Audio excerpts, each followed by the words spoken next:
Hi guys, hi, hope everyone is keeping well. Rob back for another video. Yeah, been away for a couple of weeks, not on holiday. I was away this week, down at my sister's flat. Went down with my son, which we do a couple of times a year, which was nice. Weather a bit mixed, but warm. No bikes this time, but we did have a couple of days in the New Forest, just hiking on trails and so on, which was nice. Had some nice pub lunches. Had a few nice ales, as you do when you're on holiday. Some of them quite strong. Yeah, I didn't have a car, so it wasn't a problem. Well, not the days I was drinking, obviously. So yeah, but while I was down there, on the last day, I visited a place called Lyndhurst, which is anybody in the UK familiar with the New Forest will know that that's the kind of principal village. Can't really call it a town because it's none of the kind of areas of the New Forest are particularly populous. They're quite small, because you're in the middle of a forest, obviously. So, but anyway, so I found a record shop there called Black Star Records, which was on the high street. Wasn't expecting to find that at all, but I did. Went inside. I'm going to be honest, probably 80-90% of the records within were new or reissues. So I didn't actually spend that much time in there.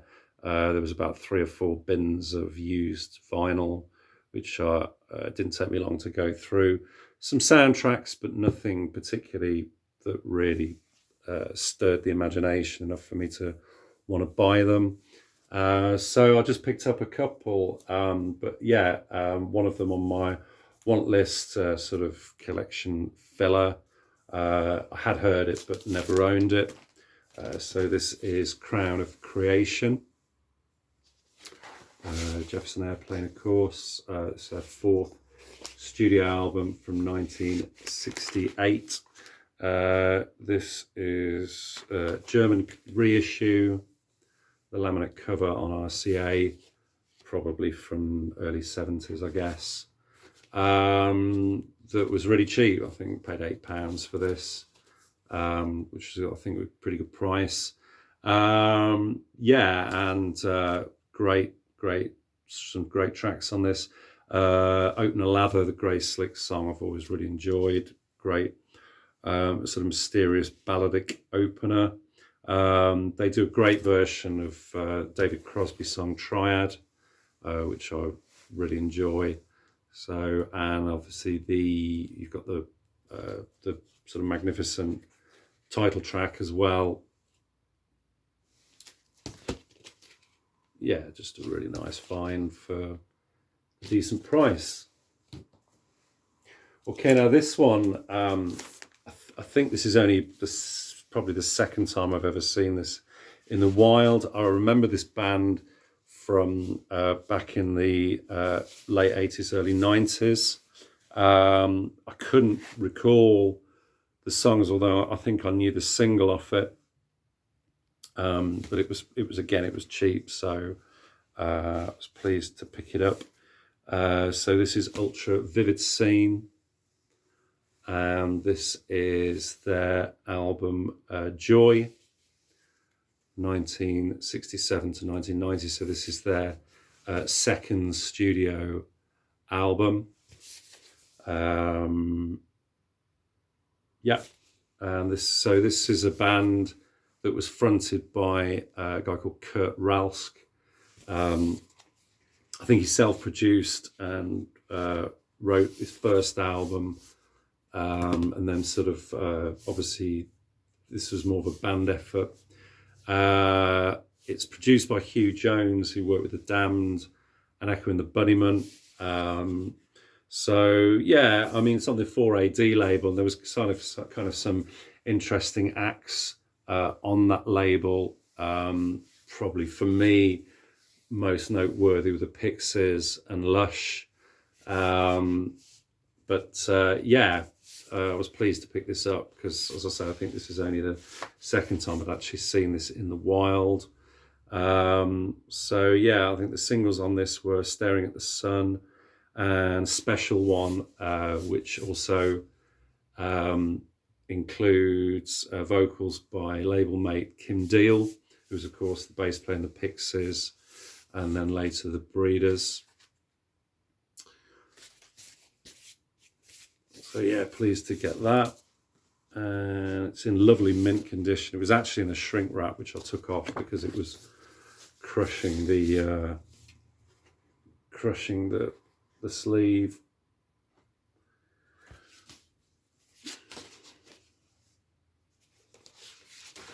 So yeah, typical of kind of 90s albums of that period, kind of day-glow, psychedelic, kind of garish covers. Also came with this poster, or sort of insert.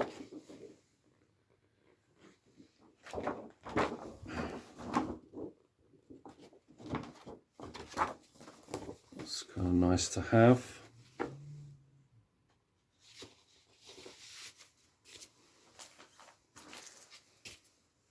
Yeah, so pleased with those. And then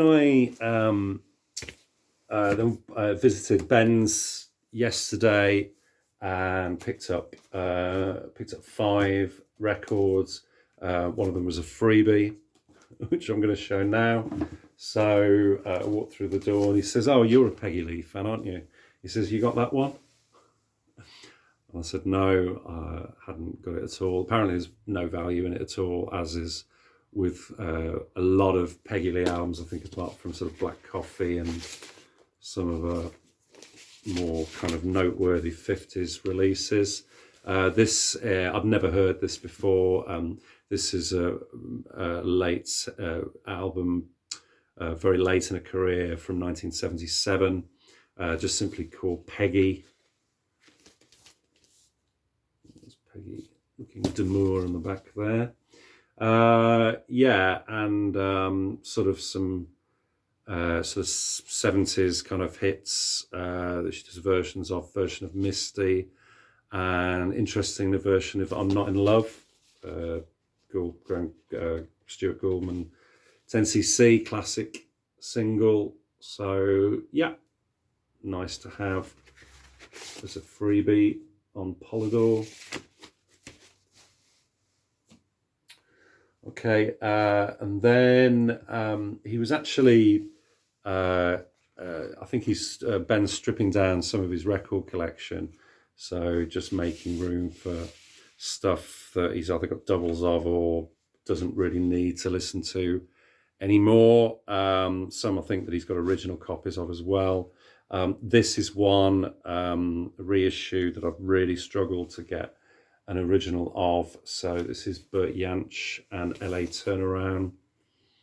So this is a 2018 reissue that came out on Earth Records. I think they did a series of these of Bert's sort of classic sort of back catalogue from the 70s and 80s.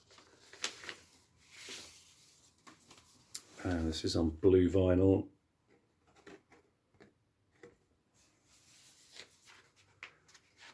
And yeah, this is just a lovely, lovely record. Definitely one of his more noteworthy records from 70s. Came with lyric inner. So yeah, this is the first of 2 records that was recorded partly in America. And heavily influenced, I think, by his stay in the States. This one was recorded in 1974. I think it was co-produced by, I think, Mike Nesmith of the Monkees. And yeah, just lovely, lovely songs on this. the opener, Fresh as a Sweet Sunday Morning, fantastic, with some lovely pedal steel guitar, giving it that kind of American sort of country edge. Traveling Man's wonderful. Yeah, there's a real depth to this album that is sort of lacking a little bit in the in the sequel to this, which was Santa Barbara Honeymoon. Again, another very, very good album, but this just seems to have the edge on it, I think, for me. Yeah, lovely to get. And there's a documentary, really interesting short documentary on YouTube of recording some of this, and also I think when they were doing some recording in Surrey, Cobridge, I can't remember exactly the name of the town, but it's only about 20 minutes and it's not edited very well, but it does give you a feel for the kind of how the album was recorded, and sort of nice to hear Bert speaking from that kind of period of the 70s. He's talking a little bit about when he was with Pentang and why he left, and so on. So it's quite interesting from that point of view. So yeah, happy to get that one. And then I picked up this. Just was a bit of a blind buy. This is Jimmy Webb and his album El Mirage. So Jimmy Webb, yeah, sort of country, sort of pop, sort of songwriter from the 60s and 70s. Worked, I think, with Glenn Campbell. Famously wrote Wichita Lineman, and I think by the time I get to Phoenix, was it? I think Galveston as well, possibly. I think.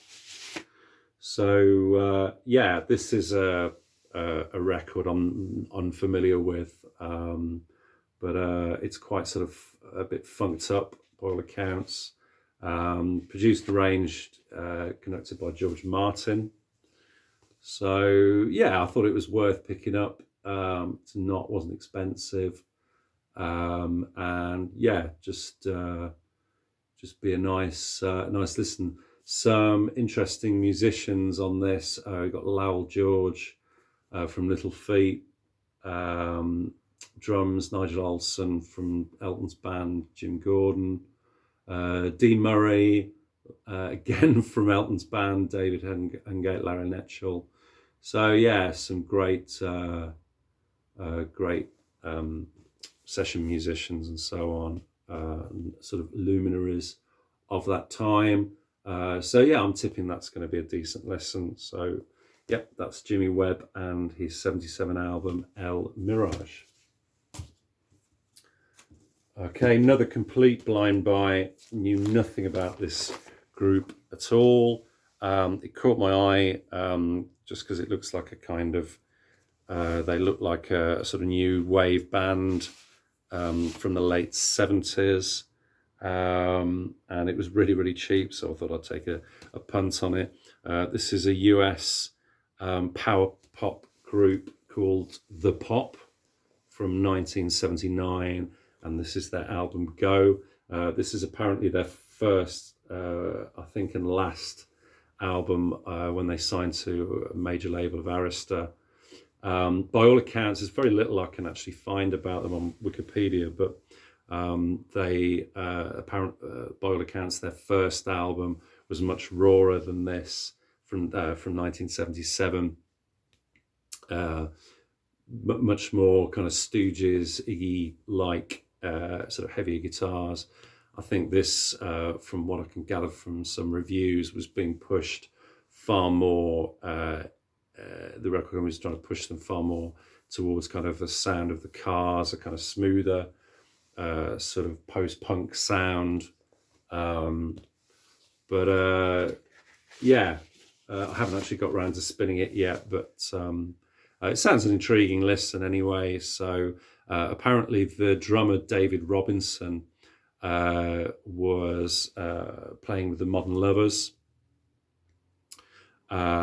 and yeah, was prior to being with these guys, although apparently he didn't play on either of the records. So, but yeah, that will be an interesting one. I'll say it wasn't cheap, it wasn't expensive rather, so not a problem there. And then just picked up this one, not an essential purchase, but one I've always quite liked the sleeve on this, and it's just a nice comp just to stick on. So it's The Adventures of Thin Lizzy. So this is 1981 comp of some of their sort of bigger hits. So you got Whiskey in the Jar, Wild One, Jailbreak, Boys Are Back in Town, Don't Believe a Word, Dancing in the Moonlight, Waiting for an Alibi, Do Anything You Want to, Sarah, Chinatown, Kid on the Loose. So yeah, it's kind of 73 to 80. And just nice, and I want to just put on and just hear the hits. That's quite nice. I've always liked the kind of the Jim Sullivan. I think is it Jim Sullivan did most of their cartoon style kind of sleeves. I've always quite liked that. There's the inner there. And yeah, really nice condition as well. Sometimes I see this in bargain bins and it's trashed and just not worth picking up, but that's a really nice copy, so happy with that. Okay guys, so that's it. Quite a short one. Hope you've all had a good week and enjoying the weekend, and yeah, I'll be back again hopefully fairly soon. All the best. Take care. Bye bye.